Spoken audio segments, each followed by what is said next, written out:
आज की वीडियो में हम एक नए ट्री जो कि है एबीएल ट्री उसके बारे में पढ़ने वाले हैं। हमने अपनी पिछली वीडियो में तो बाइनरी सर्च ट्री बहुत अच्छे से पढ़ लिया। हमने बाइनरी ट्री भी पढ़ लिया। बाइनरी सर्च ट्री के जितने भी ऑपरेशंस हो सकते थे वो सारे हमने करके देख लिए थे। पर आज की वीडियो में हम पढ़ेंगे एबीएल ट्री के बारे में। और इसमें कुछ रोटेशंस होती हैं जो कि बहुत इंपॉर्टेंट है और आती हैं और बहुत सरल भी हैं। इंपॉर्टेंट जो चीज इंपॉर्टेंट होती है वो बहुत सरल होती है, बस समझने की थोड़ी सी देर है। तो देखो यहाँ पे मैं थोड़ा इंट्रोडक्शन आपको बताऊंगा एवीएल ट्री का, और उसमें इंसर्शन करेंगे और रोटेशन हम करेंगे। तो आज की वीडियो में ये सारी चीजें हम देखने वाले हैं। तो बिना किसी देरी के अपनी वीडियो को स्टार्ट करते हैं। तो सबसे पहले अगर मैं आपसे कहूँ, अभी भूल जाओ एबीएल ट्री क्या है, अभी आप आ जाओ वापस बाइनरी सर्च ट्री पे। अब मैंने आपको कुछ नोट्स दिए और आपसे कहा कि एक बाइनरी सर्च ट्री मुझे बना के दो। तो अगर आप फ्री हो तो आप क्या करोगे, अगर आप फ्री नहीं हो, अगर आपको कोई काम है, आपको कहीं पे जाना है, आपको किसी से मिलने जाना, तो आप क्या करोगे, अरे इसने फालतू में मुझे ये ट्री बनाने को दे दिया, तो आप जल्दी से क्या करोगे, आप एक नॉर्मल सा ट्री बना के चले जाओगे। जैसे कि मैंने आपको कुछ नोट्स दे दिए, जैसे कि 25 14 8 3, यानी 25 14 8 एंड 3। तो आप इन नोट्स को कैसे बनाओगे, आप ऐसे बना दोगे कि आपने 25 लिया, 25 के लेफ्ट में आपने 14 को डाल दिया, फिर 14 के लेफ्ट में 8 को डाल दिया, और 8 के लेफ्ट में आपने 3 को डाल दिया। तो आपने एक स्क्यू ट्री बना दिया, लेफ्ट स्क्यू ट्री। तो आपने ये तो बना दिया जल्दबाजी में, ठीक है। और ये जल्दबाजी का काम हमेशा शैतान का काम होता है, तो ये इसमें कुछ ना कुछ तो फॉल्ट है। अब अगर आपने ये जल्दी में बनाया है तो इसमें कुछ ना कुछ तो फॉल्ट है। आप इसे ऐसे भी तो बना सकते थे कि आप 14 को बीच में रखते, 25 को उसके राइट में कर देते और 8 और 3 को तो लेफ्ट में ही रहने देते, ऐसे भी तो बना सकते थे। पर आपके पास टाइम कहाँ था इतना। तो ये क्या होता है, बस इसी को जो फॉल्ट, ये जो फॉल्ट इसमें आ रहा है, इसमें फॉल्ट क्या आ रहा है, इसकी जो काम हमारी 3 हाइट में हो सकता है, मतलब कि इसकी जो टाइम कॉम्प्लेक्सिटी है वो बढ़ जाएगी। सर्चिंग की टाइम कॉम्प्लेक्सिटी, यानी कि अगर उसे 3 तक पहुंचना है तो सबसे पहले वो 25 से कंपेयर कराएगा, फिर 14 से, फिर 8 से, फिर 3 से। तो मतलब कि 4 बार उसे big O of N time लगेगा, big O of n complexity होगी इसकी कि 3 तक पहुंचने के लिए। ठीक है, तो यहाँ पे उसका सर्चिंग का टाइम बढ़ गया। तो मतलब कि आपने ये जल्दी जल्दी में ये ट्री बनाया है, ये है देखो सही तो है, गलत कुछ नहीं है, सही है। पर इसकी जो टाइम कॉम्प्लेक्सिटी है वो ज्यादा हो जाएगी। अब अगर हम इसे दूसरी तरीके से बनाएंगे तो देखना कि इसकी टाइम कॉम्प्लेक्सिटी कैसे कम होगी, इसमें सर्चिंग कितनी आसानी से होगी। अब ये तो एक जल्दीबाजी में आपने बना दिया। अगर आप किसी दिन फ्री होते और मैं आपको फ्री में कहता कि फ्री जब आप हो, जब मैं आपको कहता कि ये कुछ नंबर से इनका कोई ट्री बना दो, तो आप जब थोड़ा ध्यान, थोड़ा सोच विचार करके ट्री बनाते, और वो ट्री आप कुछ ऐसा बनाते, ठीक है। और आप दूसरा भी बना सकते हो, आप कुछ मेरे ख्याल से आप ऐसा बनाते, आप अगर आपका थोड़ा अलग दिमाग चल रहा हो उस टाइम पे, तो आप यहाँ पे 14 को भी इधर कर सकते हो, तो वो अपने अपने पर उसमें चीज वही होगी। ठीक है, तो यहाँ पे एक अब आपने बना दिया ये वाला कुछ ट्री, आपको मैंने कुछ नंबर दे दिए 3 8 14 25, ये आपको नंबर दिया और आपने कुछ ऐसा बना दिया। आपने क्या किया, 8 3 14 और 25।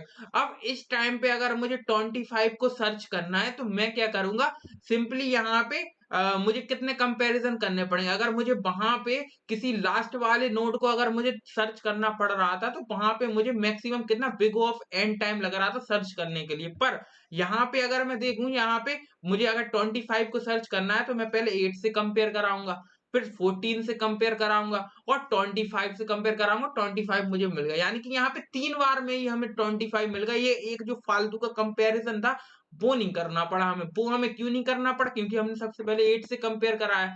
अब हमने देखा कि अरे भाई 8 से तो 25 बड़ा है, तो 3 से तो कंपेयर कराने की जरूरत ही नहीं है। तो यहाँ पे जो हमारी टाइम कॉम्प्लेक्सिटी है सर्चिंग की, वो हमारी कम हो गई। और यहाँ पे हम देखें तो यहाँ पे तो हमने सीधा बना दिया था, मतलब कि स्क्यू ट्री बना दिया था। अगर मान लो इसे मैं राइट स्क्यू ट्री बनाता तो यहाँ पे कुछ वो 25, तो हमारा 25 नीचे आता, 3 ऊपर आता, और तो भी अगर हमें 25 को सर्च करना पड़ता तो हमारी क्या होती, हमें 4 बार कंपैरिजन कराने पड़ते। और यहाँ पे हम देखें, यहाँ पे हमें 3 कंपैरिजन में 25 मिल गया। तो इस फॉल्ट को दूर करने के लिए, ये वाला जो फॉल्ट हमने किया था, मतलब कि ये इसमें टाइम कॉम्प्लेक्सिटी इसकी कम करने के लिए हमने जो एक नया ट्री बनाया है जिसमें उसकी टाइम कॉम्प्लेक्सिटी कम हो गई है, वो है हमारा एबीएल ट्री। हाँ, बस इसी को हम एवीएल ट्री कहते हैं। अब एवीएल ट्री क्या होता है, अब ये तो मैंने ऊपर-ऊपर से आपको बता दिया कि एवीएल ट्री क्या होता है। अगर हम उस ऐसा एक बैलेंस ट्री बनाएँ जिसमें क्या हो, जिसमें हमारी जो टाइम कॉम्प्लेक्सिटी है सर्चिंग की वो कम हो जाए। अब ये तो बेसिकली है कि उसकी टाइम कॉम्प्लेक्सिटी कम हो जाए। कई बार तो बड़े-बड़े ट्री आ जाते हैं, तो आप उसको कैसे देखोगे कि उसकी टाइम कॉम्प्लेक्सिटी हम कम कैसे करें? तो वो क्या होगा, तो हम आगे देखते हैं। तो एवीएल ट्री सबसे पहले हम समझते हैं, एवीएल ट्री हम शुरू से समझते हैं। पहले तो हमने देख लिया कि मतलब कि यूज़ क्यों होता है। एबी ये मैंने आपको बताया कि एवीएल ट्री हमने इंट्रोड्यूस क्यों किया डेटा स्ट्रक्चर में। हमारे पास बाइनरी सर्च ट्री भी तो था। तो हमने एवीएल ट्री बस यही हमने इंट्रोड्यूस किया कि अगर मैंने आपसे कहा था कि बाइनरी सर्च ट्री बना दो, तो आपने ऐसा बना दिया, ठीक है? आप मतलब आप वैसा भी बना सकते थे, ऐसा भी बना सकते, पर अगर मैं आपसे केवल ये कहता कि एवीएल ट्री बना दो, फिर आप ये नहीं बनाते, फिर आप ये बनाते ही नहीं, फिर आप ऐसा ट्री बनाते जिसमें टाइम कॉम्प्लेक्सिटी अपने आप कम हो रही हो, तो वो होता है हमारा एवीएल ट्री। अब एवीएल ट्री क्या होता है, यहाँ पे लिखा भी है कि AVL trees are height balanced binary trees. Binary search tree, यहाँ पे क्या होता है, हाइट उसकी जो है वो बैलेंस होती है एवीएल ट्री में। जैसे कि मैंने अभी वहां पे बताया था, यहाँ पे जो इसकी हाइट है वो बैलेंस हो गई। पहले यहाँ पे 4 हाइट थी इसकी, अब यहाँ पे हाइट कितनी हो गई, 3। मतलब यानी कि 0 से स्टार्ट करेंगे, 0 1 2, इसकी 2 हाइट और इसकी 3 हाइट हो गई। तो यहाँ पे हाइट कम हो गई इसकी, यानी कि हाइट बैलेंस्ड हो गई। तो अगर हम यहाँ पे देखेंगे, तो यहाँ पे because most of the operation work on big O of H, यानी कि एच मतलब कि हाइट में लग रहा है, यानी कि हाइट में जो उसकी टाइम कॉम्प्लेक्सिटी है वो बढ़ रही है, बिग ओ ऑफ एच हो गई है, यानी कि ठीक है। तो we would want the value of h to be minimum possible, which is log n। अब हमें क्या करना है, हमें इसको जितना हम कम कर सकते हैं इसकी हाइट को, उतना हमें कम करना है, और उसकी जो कॉम्प्लेक्सिटी है वो बिग ऑफ लॉग एन हमें करनी है। तो उस टाइम पे वही मैंने आपको बताया कि हाइट हम कितनी कम कर सकते हैं एक बाइनरी सर्च ट्री की। तो अगर हमने जब हाइट को मिनिमम करके देंगे तो वो बन जाएगा हमारा एवीएल ट्री। अब यहाँ पे हाइट क्या होता है कि height difference between the left and the right sub tree is less than 1 और equal in an AVL tree. अब यहाँ पे ये भी आता है कि हम कितनी कम करें, कम हमें करनी है हाइट, तो कितनी कम करें। तो यहाँ पे भी हम हाइट को कितनी कम करें, हमें कितनी हाइट होनी चाहिए हमारे एवीएल ट्री की। तो यहाँ पे क्या होता है, हाइट का डिफरेंस, यानी कि जो राइट सब ट्री है और लेफ्ट सब ट्री है उनका डिफरेंस, यानी कि राइट सब ट्री में से, यानी कि माइनस जो राइट सब ट्री की हाइट है उसमें से अगर हम लेफ्ट सब ट्री की हाइट को माइनस कर दें और वो -1 और 1 के बीच में आए, यानी कि -1 से बड़ी हो और 1 से छोटी हो। जैसे कि हम देखें यहाँ पे, ये जो हमारा जे है, यहाँ पे हमारा जे है, तो इसकी क्या है, इसकी इसकी लेफ्ट सब ट्री में हाइट अगर हम देखें तो कितनी है, 1 2 3। तो यहाँ पे 3 हाइट है इसकी लेफ्ट सब ट्री में। और अगर राइट सब ट्री में देखें तो इसकी हाइट कितनी है, 1 2 3 एंड 4। तो 4 में से अगर हम 3 घटा दें, क्योंकि देखो लेफ्ट सब ट्री में कितने 3 है, 3 हाइट है, और हमारे राइट सब ट्री की कितनी है, 4 हाइट। तो यहाँ पे राइट वाले सब ट्री की जो हाइट है उसमें से हम माइनस कर देंगे अपने किसकी, लेफ्ट सब ट्री की हाइट को। तो वो अगर हमारी -1 और +1 से छोटी बीच में आएगी, अगर -1 से बड़ी और +1 से छोटी, यानी कि 0, केवल 3 वैल्यू होनी चाहिए, -1 हो या 0 हो या 1 हो। तो यहाँ पे अगर हम उसका डिफरेंस निकालें, राइट में थी 4 और लेफ्ट में थी 3, तो 4 - 3 कितना होगा, 1। तो इसकी जो क्या है, 1 हो गया। हाँ तो ठीक है, इसकी हाइट 1 है, तो इसका मतलब कि ये हमारा एवीएल ट्री है, एक अभी बैलेंस्ड है। तो ऐसे ही हम सबकी निकाल लेंगे, जैसे कि अगर हमने सी की निकाली, और ये जो हाइट हम निकाल रहे हैं ना, ये 1 हम निकाल रहे हैं, ये हमारा होता है बैलेंस फैक्टर। ये जो हाइट का डिफरेंस है ये हमारा होता है बैलेंस फैक्टर, इसी को हम बैलेंस फैक्टर कहते हैं। और बैलेंस फैक्टर हमारा कभी भी -1 से बड़ा होना चाहिए और 1 से छोटा होना चाहिए। कभी भी ऐसा नहीं आना चाहिए कि 2 आ गया, -2 आ गया। -1 और 1 के बीच में हमारा बैलेंस फैक्टर होना चाहिए। तो ये जो 0 -1 ये जो है ये हमारा वही है, बैलेंस फैक्टर ही है। तो यहाँ पे लिखा है for AVL trees there is a balance factor BF which is equal to the height of the left subtree subtracted from the height of the right subtree। भाई मैंने आपको बताया कि जो बैलेंस फैक्टर हमारा क्या होता है, यहाँ पे राइट सब ट्री में से अगर हम राइट सब ट्री की हाइट में से अगर हम लेफ्ट सब ट्री की हाइट को माइनस कर देंगे तो हमारा बैलेंस फैक्टर निकल के आता है। और एक एबीएल ट्री के लिए जो हर नोड का जो बैलेंस फैक्टर होता है वो होता है हमारा कितना, वो होता है -1 होगा या 0 होगा या +1 होगा। तो यहाँ पे हम क्या करते हैं, नोड्स का हम बैलेंस फैक्टर जरा निकाल के देखते हैं। तो सबसे पहले अगर हम सी का देखें, सी का बैलेंस फैक्टर कितना होगा, तो सी जो है, सी का लेफ्ट सब ट्री की हाइट कितनी है, 0 है, और राइट सब ट्री की हाइट भी 0 है, तो यानी कि 1 माइनस 1 मतलब कि हाइट है ही नहीं कुछ, तो क्या हो जाएगा, 0।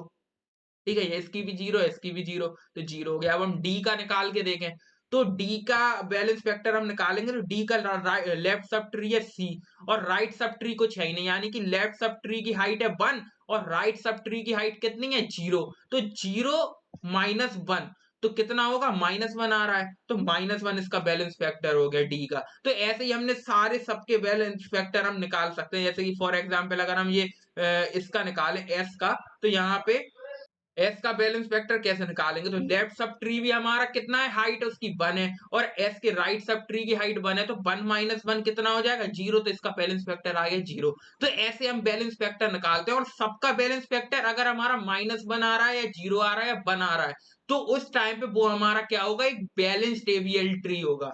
ठीक है, अब यहाँ पे हम देखें, you can see none of the nodes have a balance factor more than 1 और less than -1। So for a balanced tree to be considered an ABL tree, the value of BF mod BF, ठीक है, should be less than or equal to 1 for each of the node। ठीक है, हमने अभी देख लिया कि -1 होनी चाहिए, 0 या +1 होनी चाहिए। तो हाँ, इन पूरे नोड अगर हम देखें ये ट्री को, तो इसमें सारे नोड्स का जो बैलेंस फैक्टर है वो या तो -1 है या 1 है या 0 है। तो इसमें बहुत बात हमने कर ली, तो अब आपको समझ में आ गया होगा। चौथा पॉइंट हमारे पास है कि and even if some of the nodes in a binary search tree have a BF less than or equal to 1, those nodes are considered balanced, and if all the nodes are balanced it becomes an ABL tree। अगर सारे node उसके balanced है, यानी सबका जो BF है, जो balance factor है, वो अगर -1 है, 0 है या 1 है, तो वो हमारा क्या है, एक ABL ट्री बन जाता है। तो ये हमारा बन गया एक ABL ट्री। तो आई होप आपको ये समझ में आ गया कि ABL ट्री क्या होता है। एक बैलेंस ट्री हमारा होता है जिसका जो बैलेंस फैक्टर है वो हमारा क्या हो, वो हमारा -1 से बड़ा हो और 1 से छोटा हो। तो यहाँ पे अब हम आगे बढ़ेंगे।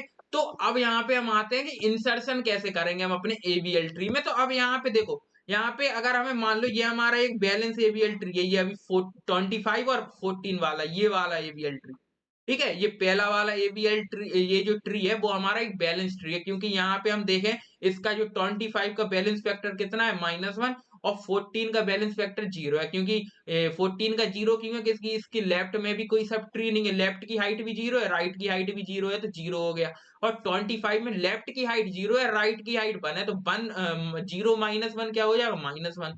मतलब कि लेफ्ट में 1 हाइट है और यहाँ पे राइट में 0 है, तो यहाँ पे -1 इसका बैलेंस फैक्टर है। तो यहाँ पे ये तो हमारा ठीक है, ठीक है, ये हमारा अभी क्या है, एक बैलेंस ट्री है, एक एबीएल ट्री हमारा है। पर जैसे ही हमें यहाँ पे अब 8 इंसर्ट करना है, तो 8 इंसर्ट अगर हमें 14 में 8 इंसर्ट करना है, तो वो हम कैसे करेंगे, हम यहाँ पे 14 के नीचे हम 8 को इंसर्ट कर देंगे। पर अब यहाँ पे अगर हम देखेंगे तो इनका बैलेंस फैक्टर बिगड़ जाएगा। अगर हम देखें तो 8 तो अपनी सही जगह पे है, 8 तो अपनी क्या है, 8 का तो बैलेंस फैक्टर 0 है, ये ठीक है। अब 14 का अगर हम निकालेंगे तो राइट में कुछ नहीं है तो 0, लेफ्ट में एक हाइट है उसकी, तो 0 -1 इसका बैलेंस फैक्टर हो गया।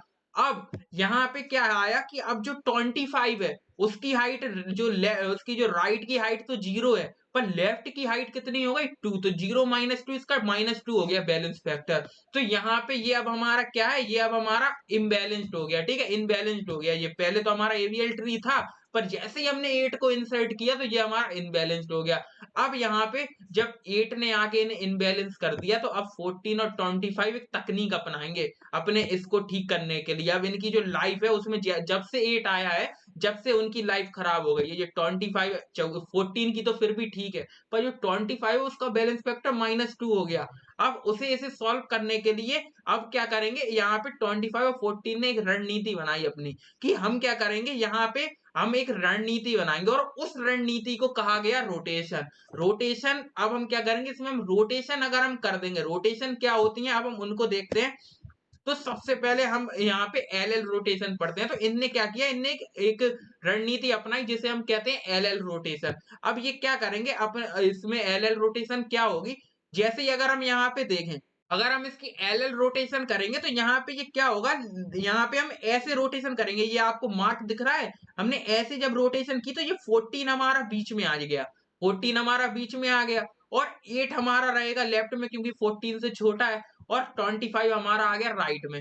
तो अब यहाँ पे अगर हम इनका जब लेफ्ट एल रोटेशन की तो हमारा कुछ ऐसा ट्री बन के आया, यानी कि ये हमारा क्या हुआ, ऐसा घूम गया, मतलब कि 25 इधर चला गया, 8 इधर चला गया, 14 बीच में आ गया। तो यहाँ पे ये कुछ ऐसा रोटेट हो गया और यहाँ पे इसी को हम कहते हैं एल रोटेशन, क्योंकि ये क्या हुआ, इस तरह से रोटेट हुआ हमारा लेफ्ट साइड से।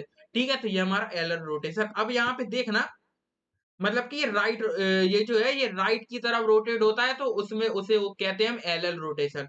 ठीक है, तो यहाँ पे अगर हम देखें तो अब इसका बैलेंस फैक्टर अगर हम निकाल के देखें तो 8 का तो लेफ्ट और राइट में कोई नहीं है तो 0 है, 25 की भी हाइट लेफ्ट और राइट की 0 है, पर ये जो 14 है, 14 की हाइट यहाँ पे लेफ्ट की 1 है, राइट की भी 1 है, तो 1 - 1 0। तो हाँ, अब ये बैलेंस है, इनका बैलेंस फैक्टर 0 आ गया। अब ये बैलेंस है और ये अब क्या है, एबीएल ट्री है। तो ऐसे हम रोटेशन को लगा के अपने इनबैलेंस ट्री को बैलेंस कर सकते हैं और उसे एबीएल ट्री बना सकते हैं। अब अगर हम दोबारा एक एक राइट स्क्यू ट्री को देखें, ये हमने लेफ्ट स्क्यू ट्री देखा था, इसको हम कैसे बैलेंस करते हैं। अब हम राइट सब ट्री को देखेंगे, इसको कैसे बैलेंस करते हैं। लेफ्ट स्क्यू ट्री को हमें बैलेंस करना था, तो हमने यहाँ पे लगाया था एल रोटेशन। अब यहाँ पे अगर हम राइट स्क्यू ट्री में चाहते हैं, देखो अभी तो ये जो हमारा ट्री है 10 और 14 वो हमारा ठीक है अभी ट्री, ठीक है, बढ़िया है, अभी इनकी लाइफ अच्छी चल रही है, ये बिल्कुल अच्छा ट्री है, अभी इसमें कोई दिक्कत नहीं है। पर जैसे ही ये 25 आएगा इनके साथ, जैसे ये 25 इनकी जिंदगी में आएगा, ये इनकी जिंदगी खराब। तो अब अगर हमें इंसर्ट करना है 25 को, तो ऑब्वियसली 14 के राइट में होगा, क्योंकि 14 से बड़ा है। तो यहाँ पे अब ये जो जब 20 हमारा जैसे ही ऐड हुआ हमारे 14 में, इंसर्ट हुआ 14 के राइट में, तो अब हमने देखा कि यहाँ पे जो 20 की तो अपनी सही है भाई, बैलेंस फैक्टर 0 है, 14 का भी सही है, 14 का भी 1 है, पर यहाँ पे जो 10 हमारा पहले था, जिसका पहले बैलेंस फैक्टर 1 था, अब उसका 2 हो चुका है, क्योंकि उसके राइट में हाइट 2 है और लेफ्ट में 0 है, तो 2 - 0 यानी कि इसका 2 हो गया और अब इसकी जिंदगी खराब हो गई। अब इसकी जिंदगी को ठीक करने के लिए अब ये क्या करेंगे, ये भी एक रणनीति अपनाएंगे, उसे हम बोलेंगे आर रोटेशन, क्योंकि ये राइट के राइट में इंसर्ट हुआ, ये जो राइट सब ट्री के राइट में इंसर्ट हुआ, इसलिए हम इसमें आर रोटेशन अपनाएंगे। ये हमारा लेफ्ट में इंसर्ट हुआ था 8, तो यहाँ पे हमने एल रोटेशन अपनाया था, लेफ्ट लेफ्ट, यानी कि लेफ्ट के लेफ्ट में। और यहाँ पे हम अपनाएंगे राइट आर रोटेशन, क्योंकि ये आर राइट में इंसर्ट हुआ है, तो यहाँ पे इसको हम क्या करेंगे, इसमें हम आर रोटेशन में हम लेफ्ट की तरफ रोटेट करते हैं, यानी कि लेफ्ट यहाँ पे होता है तो यहाँ की तरफ रोटेट करेंगे। ठीक है, और लेफ्ट लेफ्ट में हम क्या करते हैं, एल रोटेशन में हम राइट की तरफ रोटेट करते हैं, यानी उल्टा होता है, एल रोटेशन में हम राइट की तरफ करते हैं और आर रोटेशन में हम लेफ्ट की तरफ करते हैं। तो यहाँ पे हम लेफ्ट की तरफ जैसे ही रोटेट करेंगे, तो ऑब्वियसली ये जो हमारा 10 नीचे को आ जाएगा, 14 हमारा ऊपर पहुंच जाएगा। ठीक है, तो 14 हमारा बीच में आ गया, 10 हमारा लेफ्ट में, राइट में, अब इनकी बैलेंस फैक्टर 0 0 हो गया, तो यानी कि ये हमारा एक बैलेंस ट्री बन गया, एक एबीएल ट्री बन गया। तो ये होती है हमारी आर रोटेशन। अभी अब इनको हम विस्तार में पढ़ेंगे, डीपली हम जाएंगे अभी इसके। अभी तो मैंने आपको बता दिया बेसिक बेसिक, अभी तो ये नॉर्मल ट्रीज है जिनको आप रोटेट कर रहे हो, अभी हम आगे देखेंगे बहुत अच्छे से और डीपली। तो अभी वीडियो में बने रहना। अब हम आते हैं अपने तीसरे टाइप के ट्री पे। अभी तो हमने लेफ्ट स्क्यू पढ़ लिया, राइट स्क्यू पढ़ लिया। अब यहाँ पे हम एक ट्री पे आए, ये कुछ इस तरह का ट्री बना हुआ है। अब यहाँ पे मान लो हमारे पास एक लेफ्ट स्क्यू ट्री अभी दिया हुआ है, जिसकी अभी बढ़िया है बैलेंस फैक्टर, इसका 14 का 0, 25 का -1 है, ये अभी बैलेंस है, एबीएल ट्री है।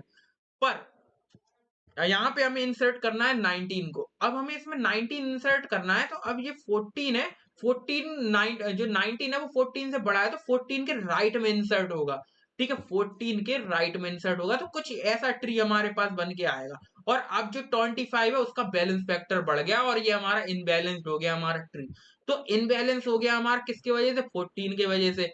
तो यहाँ पे अब हमें इसे ठीक करना है। अभी तो हमने राइट के लिए पढ़ ली कि राइट के लिए हमने पढ़ ली कि वहां पे आर रोटेशन यूज करते हैं, लेफ्ट के लिए हमने पढ़ ली एल रोटेशन यूज करते हैं। पर इसमें हमने कहाँ पे इंसर्ट किया, हमने यहाँ पे इंसर्ट किया 19 को लेफ्ट के राइट में, यानी कि लेफ्ट के राइट में हमने इंसर्ट किया। अभी हम लेफ्ट के लेफ्ट में कर रहे थे, राइट के राइट में कर रहे थे, पर हमने यहाँ पे लेफ्ट के राइट में इंसर्ट किया। तो यहाँ पे जो रोटेशन हम कौन सी यूज करेंगे, लेफ्ट के राइट में, यानी कि एल आर रोटेशन। ठीक है, तो एलआर रोटेशन हम यूज करेंगे। तो यहाँ पे हम इसको हमें ठीक करना है, अगर इसका बैलेंस फैक्टर हमें हमें कितना है -2। अब इसको अगर हमें ठीक करना है तो हम क्या करेंगे, इसमें एलआर रोटेशन करेंगे। और एलआर रोटेशन में देखो दो है, लेफ्ट और राइट, तो यहाँ पे हमारा दो स्टेप में होगा। तो सबसे पहले हम क्या करेंगे, सबसे पहले हम यहाँ पे लेफ्ट रोटेशन, अब यहाँ पे सीरियल वाइज चलना है हमें। एल लिखा हुआ है तो लेफ्ट की तरफ रोटेट करना है, आर लिखा हुआ है तो राइट की तरफ, यानी एल आर रोटेशन में पहले हम लेफ्ट की तरफ रोटेट करेंगे और फिर हम राइट की तरफ रोटेट करेंगे। जैसे हमने देखा था कि एल एल रोटेशन में हम क्या करते थे, हम राइट में करते थे, यानी कि उल्टा करते थे। एल एल रोटेशन में जब हम लेफ्ट के लेफ्ट में हम इंसर्ट करते थे कोई एलिमेंट, तो अगर हमें रोटेट करना होता था तो हम उसमें क्या करते थे, राइट की तरफ रोटेट करते, राइट रोटेशन हम करते थे। पर यहाँ पे जो एल आर रोटेशन है उसमें हम क्या करेंगे, उसमें सबसे पहले क्या है एल, तो हम लेफ्ट की तरफ ही करेंगे, जैसा लिखा है वैसे ही करना है। सबसे पहले हम लेफ्ट की तरफ रोटेट करेंगे, तो लेफ्ट हमारा किधर होता है, इधर। तो ऐसे हम क्या करेंगे, रोटेट करेंगे ऐसे लेफ्ट की तरफ। तो यहाँ पे जब हम इसे सबसे पहले किसको रोटेट करेंगे, और सबसे पहले हम इन्हें रोटेट करेंगे 14 और 19 को। ठीक है, तो जब हम इसे ऐसे लेफ्ट की तरफ रोटेट करेंगे तो 14 और 19 को रोटेट करेंगे, तो रोटेट करने पर ये जो 19 है वो हमारा इधर आ जाएगा 14 की तरफ। 14 हमारा क्या होगा, 14 हमारा इधर को चला जाएगा, जैसे कि ये हमारा बन के आ जाएगा जब हमने 14 और 19 को रोटेट किया।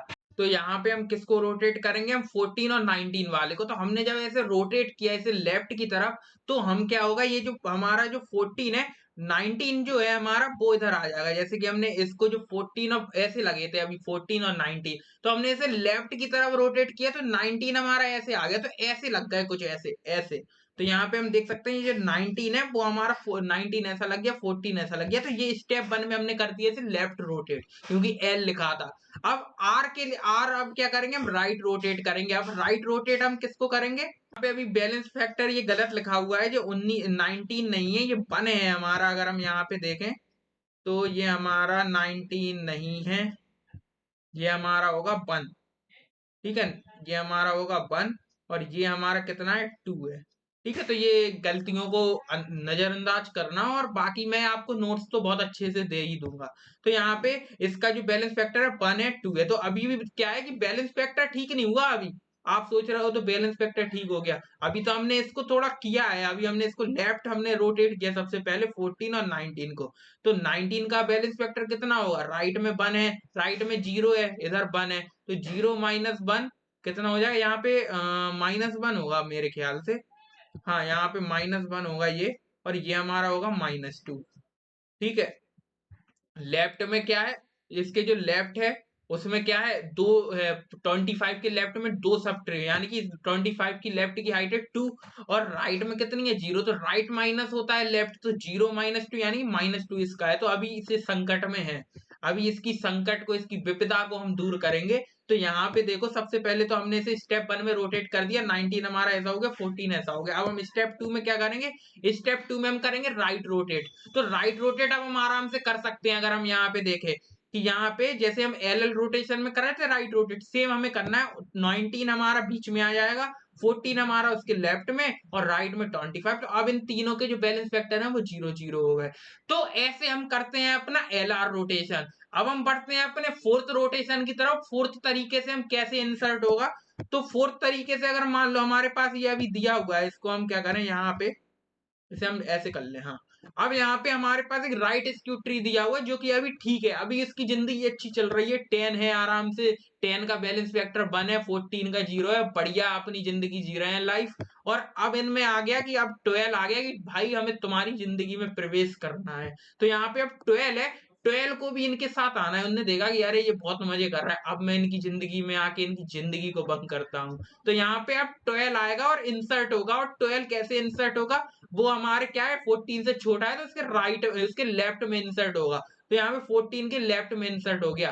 तो ये हमारा क्या हुआ, इसमें इंसर्ट कहाँ पे हुआ, वो राइट के लेफ्ट में, यानी कि 10 के राइट के लेफ्ट में। तो यहाँ पे आर एल रोटेशन लगेगी राइट के लेफ्ट में, यानी कि आर एल आ रहा। तो यहाँ पे आर एल रोटेशन के द्वारा हम इसको, ये जो इनकी तीनों की जो जिंदगी संकट में आई, इन दोनों की जिंदगी, बेसिकली 10 की ही जिंदगी संकट में आई है। तो 10 की जिंदगी को हम संकट से दूर करने के लिए हम क्या करेंगे, यहाँ पे हम लगाएंगे आर एल रोटेशन। तो यहाँ पे आर एल रोटेशन में हम क्या करेंगे, सबसे पहले हमारे पास है आर, तो हम राइट की तरफ रोटेट करेंगे, यानी कि ऐसे राइट की तरफ, राइट हमारा ये है, राइट की तरफ हम ऐसे रोटेट करेंगे। तो यहाँ पे सबसे पहले किसको रोटेट करेंगे? 12 और 14 को। तो यहाँ पे जब हम इसे ऐसे घुमाएंगे, 12 हमारा इधर है, 14 इधर है, इसे हम राइट की तरफ रोटेट करेंगे तो 12 ऊपर आ जाएगा, 14 नीचे आ जाएगा। तो यहाँ पे कुछ ऐसा ट्री हमारे पास बन के आएगा, 12 ऐसे और 14 ऐसे। तो अभी स्टेप 1 था ये हमारा। अब सेकंड स्टेप में हमें लेफ्ट करना है, लेफ्ट रोटेशन करना है।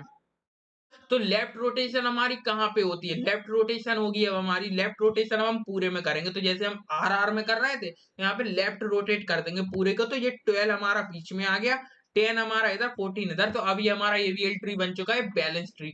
तो बेसिकली क्या होता है कि एबीएल ट्री में क्या होता है कि हम कोई भी अगर इन बैलेंस ट्री को, यानी जिसका बैलेंस फैक्टर हमारा -1 से बड़ा है, ठीक है, और 0 से और 1 से छोटा है, तो हमारा बैलेंस है ट्री। पर अगर 2 है, -2 है, और अगर वो -1 और 1 के बीच में नहीं है, तो उस टाइम पे हमारा इनबैलेंस ट्री है। वो बाइनरी सर्च ट्री तो है, पर एबीएल ट्री नहीं है, ठीक है। तो यहाँ पे एबीएल ट्री हमने कुछ ऐसे बनाना सीखा। अब हम यहाँ पे थोड़ा डीपली जाते हैं अब इनमें थोड़ा, ठीक है। ये तो अभी हमने सीख लिया कि भाई क्या हो रहा था, कुछ तो हो रहा था। तो यहाँ पे अब हम आए, सबसे पहले हम समझ लेते हैं कि लेफ्ट रोटेशन क्या है। अभी हमने जैसे देखी थी लेफ्ट रोटेशन, अभी तो हम ऊपर से गए थे, अब थोड़ा विस्तार से हम लेफ्ट रोटेशन पढ़ते हैं और एक बड़े ट्री के लिए लेफ्ट रोटेशन कैसे काम करती है। अभी तो हमने लेफ्ट रोटेशन यहाँ पे देखी थी, ये हमारी क्या हो रही थी? लेफ्ट रोटेशन हो रही थी, लेफ्ट रोटेशन। हाँ, ये हो रही थी लेफ्ट रोटेशन, ये लेफ्ट की तरफ जा रहा था। तो उस टाइम पे क्या हो रहा था? आराम से यहाँ पे एक एक नोट थे सबके पास। तो यहाँ पे 12 बीच में आ गया, 10 इसके लेफ्ट में, ये राइट में, ये हमारी लेफ्ट रोटेशन हुई। पर अगर बड़े ट्री आ जाए तो उसमें हम लेफ्ट रोटेशन कैसे करेंगे? अभी कोई हम आर आर मार रोटेशन नहीं सीख रहे। अभी तो हम पहले तो जो दो रोटेशन है जिनके थ्रू हम सारी चीजें कर रहे हैं, दो तरीके से रोटेट करना तो सीख लें पहले, लेफ्ट और राइट में अच्छे से। तो लेफ्ट रोटेशन सबसे पहले क्या होती है? मान लो एक ट्री हमें दिया है, ये दिया हमें एक ट्री, ठीक है।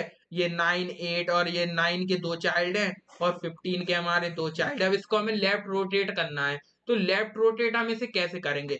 तो यहाँ पे आप इसे ऐसे समझ लो कि ये एक कील हमारी लगी हुई है और वहां पे हमारा जो 9 है वो टंगा हुआ है। अब हम 8 से रस्सी खींचेंगे तो क्या होगा कि ये हमारा ऊपर को जाएंगे। ये जो 15, 11, 20 है, ये हमारे एक एक करके ऐसे ऊपर को जाएंगे। तो हमें क्या करना है?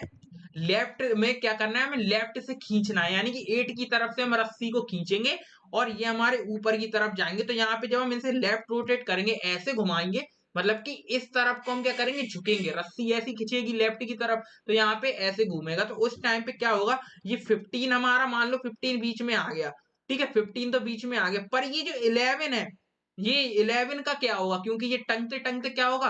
15 हमारा बीच में आ गया। अब ये बीच में दिक्कत कौन दे रहा? 11। अगर आप इमेजिन करके देखो, फॉर एग्जाम्पल इमेजिन करके देखो, ये अभी हमारा 9 हमारी कील पे टंगा हुआ है। अब हम धीरे धीरे क्या करेंगे? लेफ्ट से खींचना चालू करेंगे रस्सी को। ये हमारी रस्सी है, 8 हमारी क्या है? एक रस्सी है। तो 8 हमारा एक कोना है, उसकी तरफ से एक छोर है जिसको हम खींचेंगे उधर से। तो हम 8 को जब खींचेंगे तो यहाँ पे 9 से हटके अब वो 15 है, वो हमारा कील पे टंग चुका है। पर ये जो 11 है, ये 11 दिक्कत देगा क्योंकि बीच में आएगा, रस्सी के बीच में बिधेगा। तो यहाँ पे हम क्या करेंगे? ये जो 11 है, इसको हम कैसे लगाएंगे? ये जो 8 हमारा नीचे आ गया, 9 हमारा नीचे आ गया, 15 ऊपर जा चुका है, तो हम कुछ ऐसा बन जाएगा। अभी 11 को भूल जाओ, अभी फॉर एग्जाम्पल हमने 8 को हमने खींच लिया और तो क्या होगा? 9 अपने आप नीचे आएगा और 15 हमारा कील पे टंग चुका है अगर हम देखें। तो अभी जो 15 का 11 है वो हमें दिक्कत देगा क्योंकि ये कुछ लेफ्ट साइड में था।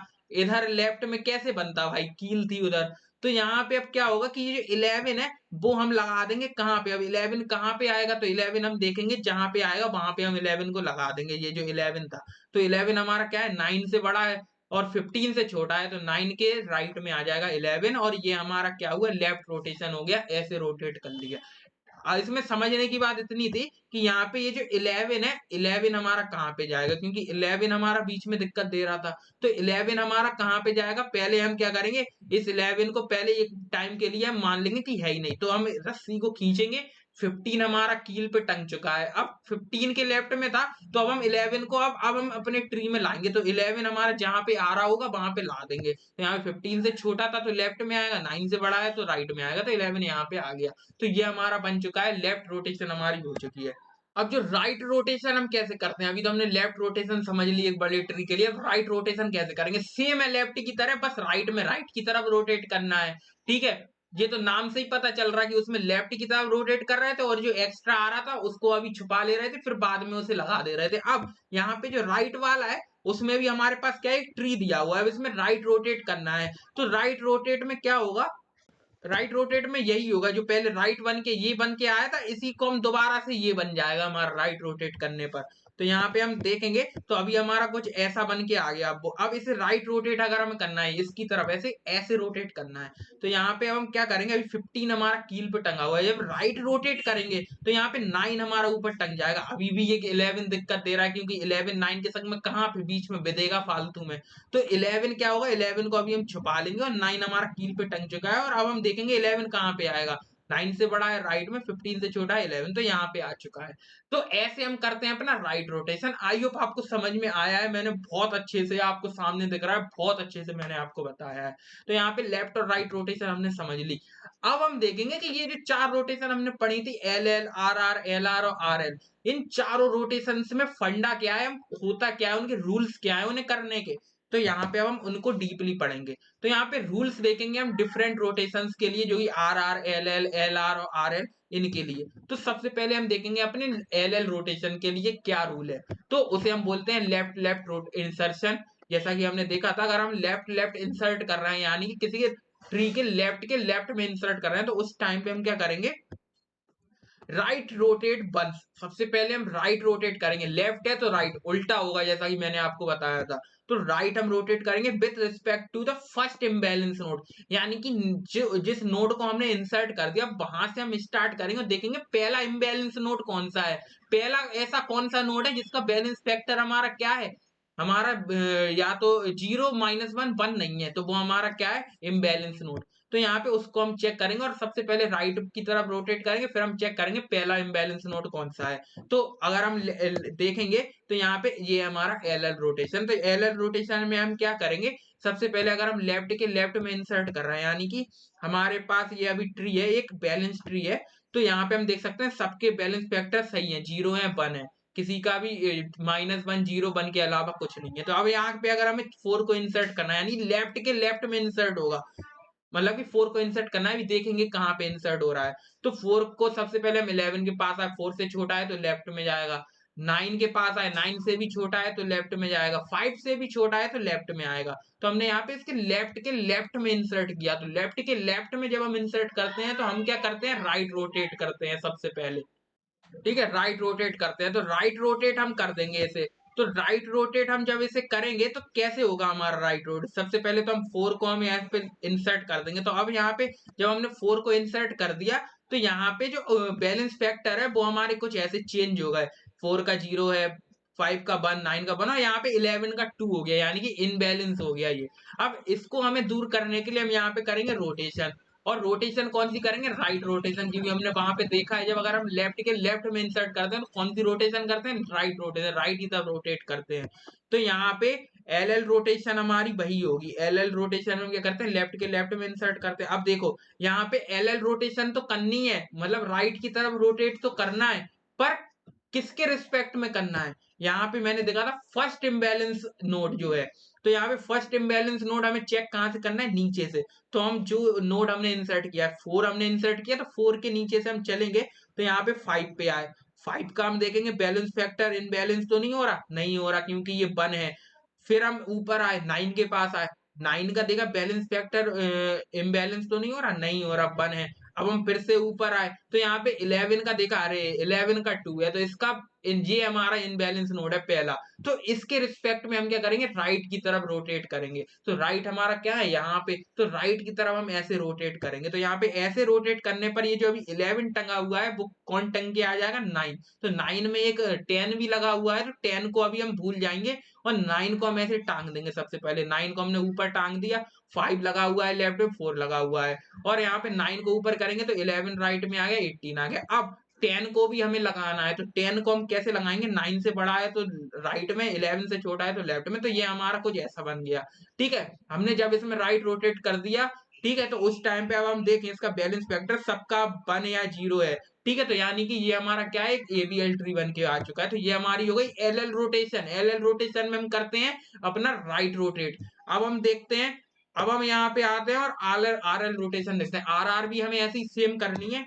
अब हम यहाँ पे अगर राइट के लेफ्ट में हम इंसर्ट करना चाहते हैं तो यहाँ पे देखो, अभी तो पहले मैं आपको बता दूं, राइट राइट ये आपको खुद से करना है। राइट राइट में हम क्या करेंगे, राइट राइट अगर हम राइट के राइट में इंसर्ट कर रहे हैं, इस टाइम पे हम उल्टा, राइट का उल्टा कौन है, लेफ्ट, तो लेफ्ट रोटेशन यहाँ पे लगाएंगे, तो वो आप खुद से करके देखना। अब हम यहाँ पे देखते हैं अपना लेफ्ट राइट इंसर्शन।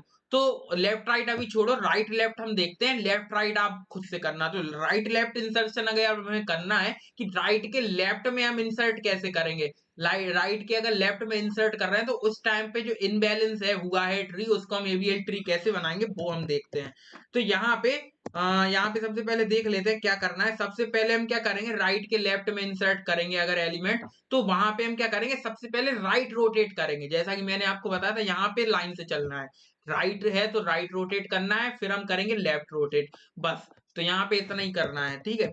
तो यहाँ पे हम क्या करेंगे, मान लो अभी एक ट्री हमें दिया हुआ है, ये कोई ट्री है हमारा, ये अभी हमारा बैलेंस है, इसमें हमें 16 को इंसर्ट करना है। 16 हमारा कहाँ पे इंसर्ट होगा, अगर हम देखें 7 से बड़ा है, 10 से भी बड़ा है, 17 से छोटा है, यानी कि हम राइट में आए फिर लेफ्ट में, 17 से छोटा तो यहाँ पे लग जाएगा। तो ये हमारा राइट के लेफ्ट में इंसर्ट हो गया।